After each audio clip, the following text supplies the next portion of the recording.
Buenos días, hoy hablaremos sobre los organelos celulares. La célula es la unidad anatómica porque todos los seres humanos estamos formados por una o más células, funcional porque regula y hace funcionar al organismo, y de origen porque una célula proviene de otra preexistente. Los organismos unicelulares, formados por una sola célula, cumplen funciones vitales, y los organismos pluricelulares, formados por muchas células, cumplen funciones especializadas. En 1925, Chatton divide la célula en procariota y en eucariota, considerando la presencia y ausencia del núcleo. Célula procariota. Son células primitivas, simples, que se caracterizan por no tener núcleo, pero sí tienen ADN, material genético, y este se encuentra regado por toda la célula. Mide de 1 a 10 micras. Un ejemplo de célula procariota son las bacterias o arqueobacterias. No tienen mitocondrias ni cloroplastos. Su división lo hacen por fusión binaria. Son anaeróbicas que no necesitan oxígeno y aeróbicas que sí necesitan oxígeno. Célula eucariota. Es una célula compleja, posee un núcleo y en él se encuentra el material genético. Su tamaño es de 10 a 100 micras. Un ejemplo de este tipo de célula son las neuronas. La división lo realiza por mitosis. Son aeróbicas, que todas necesitan oxígeno, poseen mitocondrias y cloroplastos. La célula eucariota tiene propiedades fisiológicas como absorción, secreción, excreción, entre otras. Sus componentes químicos son orgánicos, proteínas, lípidos, ácidos nucleicos e hidratos de carbono, e inorgánicos, agua y sales. Gracias a la microscopía electrónica y a su poder de resolución, podemos tener una claridad y riqueza de los detalles celulares. La célula consta de varios organelos que contribuyen a un buen funcionamiento de la misma. Comenzamos con el primer organelo. La membrana plasmática es una capa delgada que envuelve y delimita la célula. Se la observa bajo microscopía electrónica.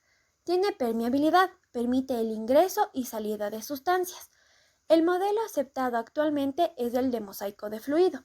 La membrana plasmática está conformada por 50% de lípidos y 50% de proteínas. En el 50% de lípidos, la mayor parte son fosfolípidos. Un fosfolípido tiene una cabeza hidrofílica que tiene contacto con el agua y se encuentra en la superficie, y dos colas hidrofóbicas que no tienen contacto con el agua y se encuentran en el interior. En la cola de estos fosfolípidos hay dos cadenas de ácidos grasos que le dan una mayor fluidez a la membrana plasmática. Y la otra mitad de los lípidos es el colesterol. Este le vuelve menos fluida. Y una pequeña parte son los esfingolípidos. En uno de sus extremos está la colina, que produce esfingomielina, y en el otro extremo están los oligosacáridos, que producen gangliósidos. El movimiento de la membrana plasmática se da por difusión lateral, un desplazamiento horizontal dado en segundos, o el desplazamiento flip-flop, que es vertical. Este se da en horas, días o semanas. En el desplazamiento de flip-flop encontramos una excepción con respecto al retículo endoplasmático liso, ya que este se desplaza a gran velocidad. El otro 50% es las proteínas. Estas tienen diferentes funciones específicas como, por ejemplo, transportadoras, receptoras o catalizadoras. Se clasifican en 3 tipos de proteínas: proteínas integrales, periféricas y ancladas a lípidos.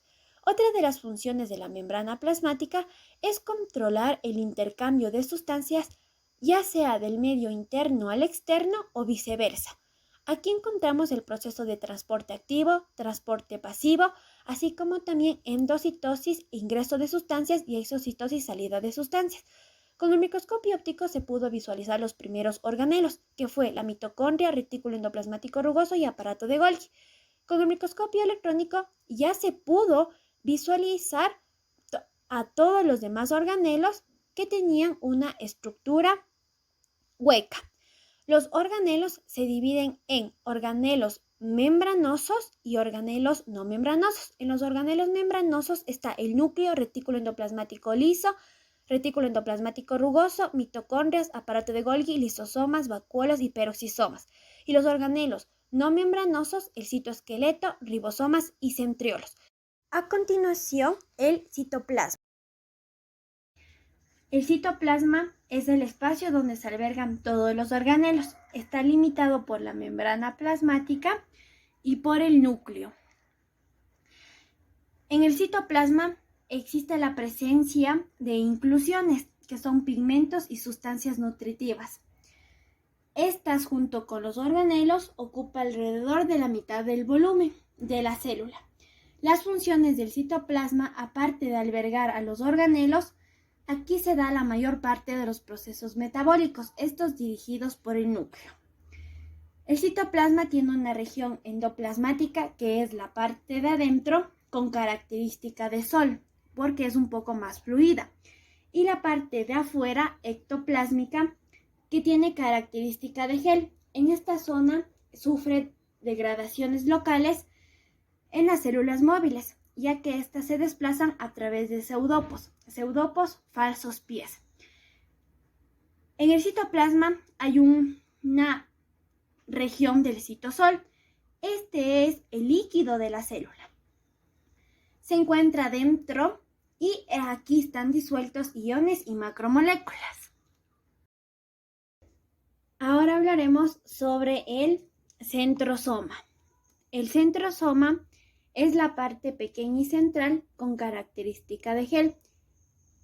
Esta ejerce presión sobre el núcleo y abarca a los centriolos. Los centriolos organizan a los microtúbulos. Citoesqueleto. Antes se llamaba matriz citoplasmática. Esta tenía diferentes características. Una de ellas era una sustancia gelatinosa con propiedades viscosas. En 1970, con la microscopía electrónica, ya se pudo interpretar que el citoesqueleto era el armazón y forma de la célula. La función principal del citoesqueleto participa en el movimiento celular y se pueden diferenciar tres tipos de filamentos. Los microtúbulos, formados por la proteína tubulina, tienen un mayor diámetro de 26 nanómetros. Estos participan en la estructura y función de los centrómeros, en el movimiento de los cromosomas, en el proceso de endocitosis y exocitosis. Los microfilamentos, o también llamados filamentos de actina, formados por la proteína actina, con un diámetro menor de 6 nanómetros. Están presentes en los surcos. Participan en el movimiento ameboide de las células, en las contracciones musculares, en la fagocitosis, pinocitosis y exocitosis, y en los movimientos citoplasmáticos. Los microtúbulos y los microfilamentos contienen a la proteína globular. Los filamentos intermedios, formados por la proteína fibrosa, tienen un diámetro de 8 y 10 nanómetros. Participan en el soporte de la célula. Algunos tipos de filamentos intermedios son la desmina, las musculares, la queratina, las epiteliales y las gliales, los astrocitos que están en el cerebro, entre otros.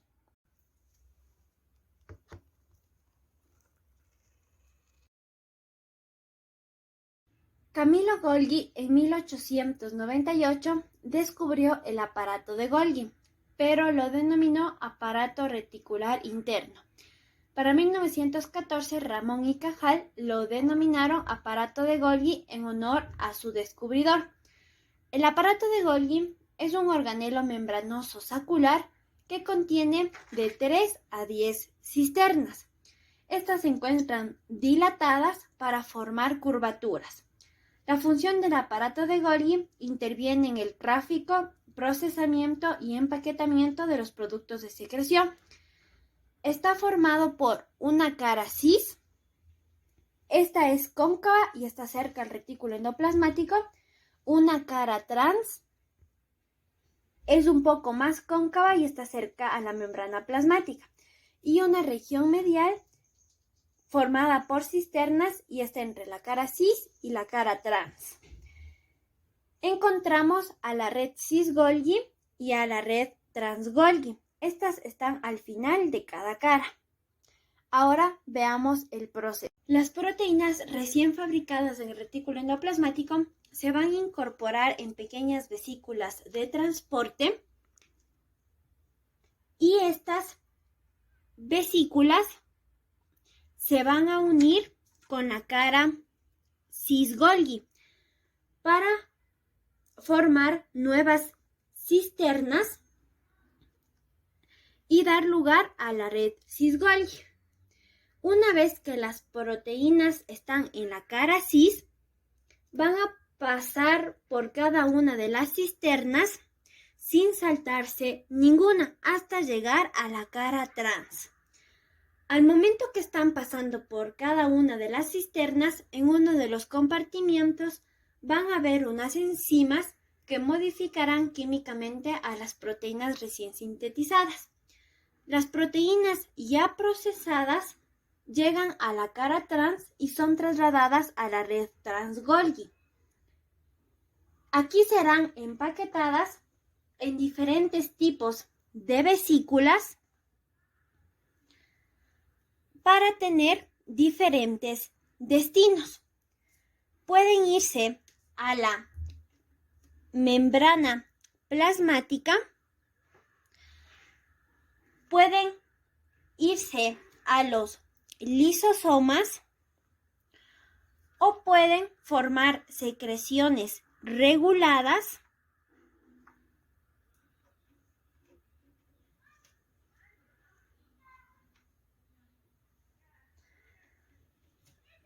para ser expulsadas por exocitosis. Este es el proceso que cumple el aparato de Golgi.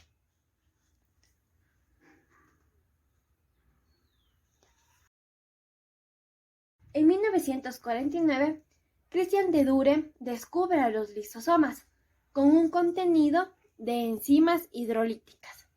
En 1955, lisis significa destrucción y soma, cuerpo. Los lisosomas son organelos pequeños con membrana. Tienen una estructura heterogénea con diversas formas y tamaños. Su diámetro es de 0.1 a 0.8 micrómetros. La función de los lisosomas es que participan en la digestión intracelular gracias a sus enzimas. Este proceso de la digestión intracelular consiste en la degradación de sustancias biológicas para pasarlas a moléculas más simples. Con la microscopía electrónica se pudo observar que los lisosomas son vesículas más o menos redondeadas con una membrana trilaminar. Hay dos tipos de lisosoma. El lisosoma primario, o también llamado gránulo de reserva, aún no ha intervenido en el proceso de digestión. ¿Y cómo se forma el lisosoma primario? Las vesículas que contienen enzimas son sintetizadas por el retículo endoplasmático rugoso para pasar al aparato de Golgi, donde serán empaquetadas, pasar a la cara trans y finalmente se formará el lisosoma primario, que estará limitado por una membrana. El lisosoma secundario interviene en el proceso de digestión y este se clasifica en vacuola heterofágica. La vacuola heterofágica resulta de la unión de un lisosoma primario con una vacuola fagosoma. ¿Cómo se forma esta vacuola fagosoma? Se forma por endocitosis. al ingresar un cuerpo extraño, en este caso la bacteria. Este cuerpo extraño va a ser degradado por las enzimas. Y aquí se forma la vacuola heterofágica. La vacuola autofágica tiene partículas de componentes celulares como de las mitocondrias del retículo endoplasmático, que son consumidas por la acción degradadora de las enzimas. La autofagia participa en la destrucción regulada de sus propios organelos para poder adquirir energía. ¿Y cómo se forma esta vacuola autofágica? La mitocondria se va a rodear del fagóforo para formar el autofagosoma. El autofagosoma se une con el lisosoma primario para formar el autolisosoma.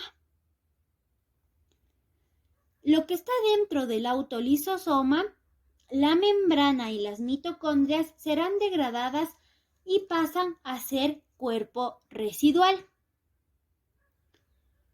El contenido del cuerpo residual puede ser expulsado por exocitosis o puede quedarse en el citoplasma para formar los gránulos de pigmento de lipofuscina. Estos con el pasar del tiempo aumentarán y un ejemplo serán las neuronas. Este es el proceso de la vacuola autofágica. Retículo endoplasmático es un sistema de sacos limitados por una membrana trilaminar. Estos sacos formados van a crear una red de unión libre. Es el organelo más extenso en la mayoría de las células. Su sistema de membranas divide al citoplasma en una región lumenal o intracisternal interna y una región hialoplasmática o citosol, la parte de afuera. La función del retículo endoplasmático participa en la síntesis, acumulación y transporte de proteínas u otras sustancias. Existen dos tipos de retículos. Retículo endoplasmático rugoso contiene ribosomas en su pared externa. Es basófilo, tiene una coloración azulada morada, formada por sacos aplanados. Participa en la síntesis de proteínas, especialmente en la glucoproteína. Retículo endoplasmático liso. No tiene ribosomas. Se encuentran libres en el citosol, estos ribosomas. Es acidófilo. Tiene eosina, una coloración roja rosada. Formado por una extensa red de canales o túbulos anastosomados, o sea, de unión libre. Participa en la síntesis de lípidos, en los glucolípidos, fosfolípidos y el colesterol. También en la síntesis de la hormona esteroidea, en la desintoxicación de componentes endógenos y exógenos. Rara vez en el retículo endoplasmático liso podemos encontrar cisternas. El retículo endoplasmático rugoso está cerca al núcleo y este se continúa con el retículo endoplasmático liso. Próximamente veremos los demás organelos. En 1953, Palade fue quien descubrió a los ribosomas. Los ribosomas son organelos sin membrana esféricos que tienen un diámetro de 23 nanómetros. Se pueden encontrar libres en el citoplasma o en las paredes del retículo endoplasmático. Rugoso. Está formado por ARN ribosomal y proteínas. Están presentes en células procariotas y eucariotas, con la diferencia en que estas últimas los ribosomas son más grandes. Están constituidos por una subunidad grande y una subunidad pequeña.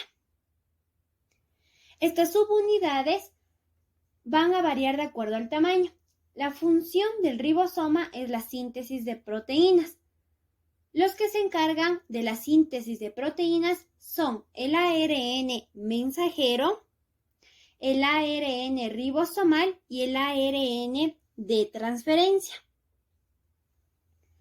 Estos son sintetizados en el núcleo por traducción del ADN para luego ser liberados al citoplasma. El ARN de transferencia, por lo menos debe haber uno para cada uno de los aminoácidos. La unión de varios ribosomas se encuentran en cadenas. A esto se denomina polirribosomas. Los polirribosomas están unidos a una hebra de ARN mensajero. El proceso de los ribosomas se divide en 3 etapas: iniciación, elongación y terminación. Los ribosomas reciben una secuencia de señal en polipéptidos para unirse al SRP, partícula de reconocimiento de señal.